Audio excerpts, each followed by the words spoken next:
Fala pessoal, tudo bem com vocês? Bernardo Vieira aqui. Hoje eu peço licença para trazer outro assunto que não só empresas, né? Normalmente eu venho trazer algumas teses do setor elétrico, mas o assunto de hoje é um pouco diferente, né? Eu diria que é um dilema de muitos investidores, muita gente envia essa pergunta para a gente. Desde que eu entrei aqui na Suno, faz uns 3, 4 anos, comecei a interagir com vários assinantes e recebi esse questionamento muitas vezes. E ele é basicamente o seguinte, né? Eu estou com muito dinheiro, recebi um dinheiro maior que um aporte aí na minha mão, e aí invisto tudo de uma só vez ou divido, né, esse aporte maior ao longo de vários meses daqui para frente. Basicamente um exemplo aqui para vocês entenderem, né? Se o seu aporte mensal é de R$ 1.000 e você recebeu não recorrentemente ali R$ 12.000, se você dividiria, né, em 12 aportes aí ao longo dos próximos 12 meses, adicionando ao seu R$ 1.000, né, então faria um aporte de R$ 2.000, ou se colocaria todos esses R$ 12.000 de uma só vez na bolsa ou no seu mercado-alvo de investimento. Então, eu tenho uma notícia boa e uma ruim para vocês, tá? A boa é que a Vanguard, uma gigante aí do mundo dos investimentos, dos ETFs, já fez 2 estudos para solucionar quase que definitivamente essa pergunta. E a ruim é que a resposta, né, a conclusão não é tão definitiva assim. Então, por esse vídeo, eu vou fazer essa reflexão aqui com vocês.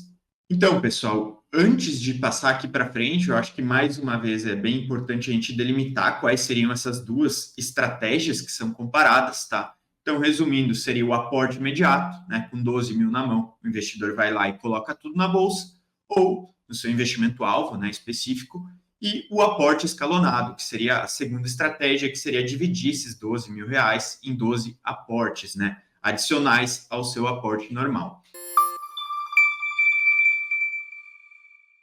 Pulando aqui diretamente, até bem rapidamente para a conclusão, até porque eu acho que o mais valioso do vídeo de hoje é a gente entender quais são as nuances, né, discutir um pouco esse tema.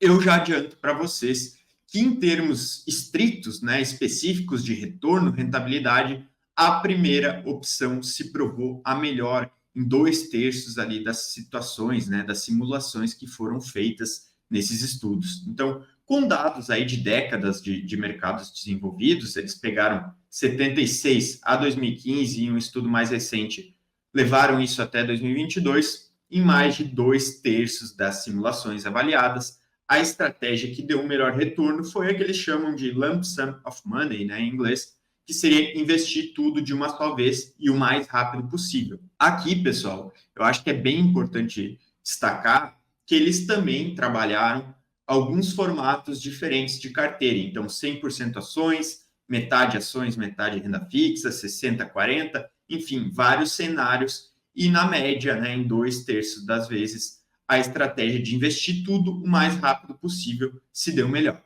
E aí, como eu falei para vocês que o melhor aqui não é tanto a conclusão, né, as conclusões, mas sim refletir sobre o estudo, né, eu acho que um ponto bem importante é a gente entender ao que se deve esse retorno melhor da primeira estratégia, e ele é bastante óbvio.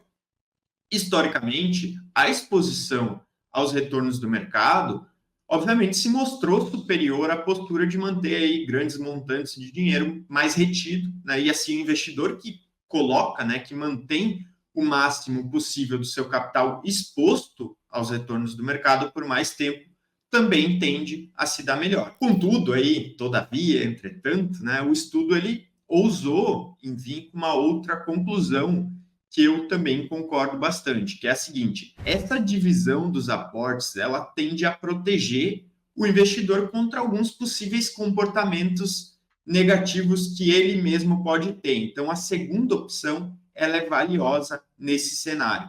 Por quê? Tá?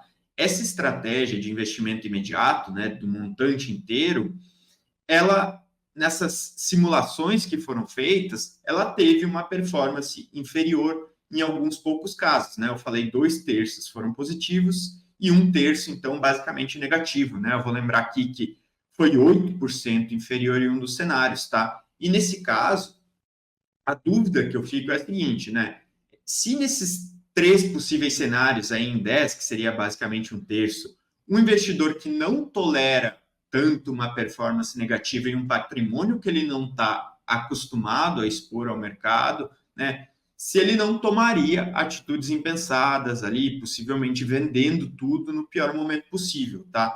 Então, por isso que acaba que dividir os aportes, ela pode ser uma estratégia interessante, porque ela minimiza esses possíveis abalos, arrependimentos de curto prazo, uma vez que com essa postura, o investidor consegue se proteger, né, desses pequenos possíveis declínios, né, nos casos em que essa grande quantia está exposta ao mercado, e sim, em alguns casos, no curto prazo, isso pode ser negativo, tá? Em investidor que não é tão preparado psicologicamente, com capital maior exposto ao risco, poderia acabar tomando, né, saindo da estratégia ideal e aí tendo uma performance pior por conta disso. Então, qual a reflexão, né, ou as reflexões finais que eu queria trazer para vocês? Eu acho que como investidor, qualquer um aí que está analisando essa situação, que está em frente a esse dilema, eu acho que você deve ter ciência de que cada uma dessas decisões, dessas duas estratégias, de certa forma, acarreta um custo, demanda um custo. Você quer escolher a estratégia com maiores perspectivas de retorno, de rentabilidade, eu acho excelente, tá? Mas você precisa saber que é necessário, para esse caso, em muitos cenários, né, em alguns cenários pelo menos, pagar com um psicológico um pouco mais apurado nesses períodos aí possíveis de performance negativa sobre o investimento maior, né, sobre um patrimônio maior, já que você colocou o mais rápido possível um montante grande na bolsa, na renda fixa, meio a meio, enfim, né? Dado que, se você agir por impulso em momentos negativos que podem aparecer, também vai acabar prejudicando uma parcela, obviamente, maior do seu dinheiro, né, do seu capital. Ao mesmo tempo, né, e aqui indo para o outro exemplo, o investidor que opta por essa estratégia de menor volatilidade, ele acaba, sim, abrindo mão, isso é negável, tá? De um retorno, de uma perspectiva de retorno melhor em troca dessa espécie de proteção, né, de curto prazo, o que eu aqui considero um certo custo por essa tranquilidade que essa divisão de uma bolada aí em aportes menores dali para frente acaba propiciando. Então, são basicamente essas duas reflexões que precisam ser feitas e eu acho que a conclusão ela é interessante para os dois casos e o que é melhor para cada investidor vai depender, obviamente, do perfil, não é uma questão só de analisar a rentabilidade, até porque o investidor que não tiver o perfil para a primeira opção, se ele agir por impulso, ele acaba, né, até abrindo mão dessa melhor perspectiva de retorno. Então, é essa reflexão total aqui sobre o tema. Eu acho que vale bem abordar no detalhe esses pontos. E aí eu queria perguntar para vocês se vocês entenderam, né, quais são essas duas opções, se vocês acham, né, qual delas é mais adequada para o perfil, deixem nos comentários. E para quem quiser conferir algo que tem muito a ver com o que a gente comentou aqui, né, sobre estratégia de aportes e tudo mais, a gente disponibilizou uma planilha simuladora de renda passiva na descrição do vídeo. Então não percam, deixem os seus feedbacks aí que eu vou conferir. Vai ser interessante ver o debate de vocês nos comentários. E além disso, a gente vai deixar também o link aí dos estudos para vocês irem mais no detalhe, quem se interessar aí especificamente tanto no estudo mais atual quanto mais antigo, que eles têm uma conclusão bastante parecida, vamos deixar disponíveis aí, tá bom, pessoal? Muito obrigado, tchau, tchau.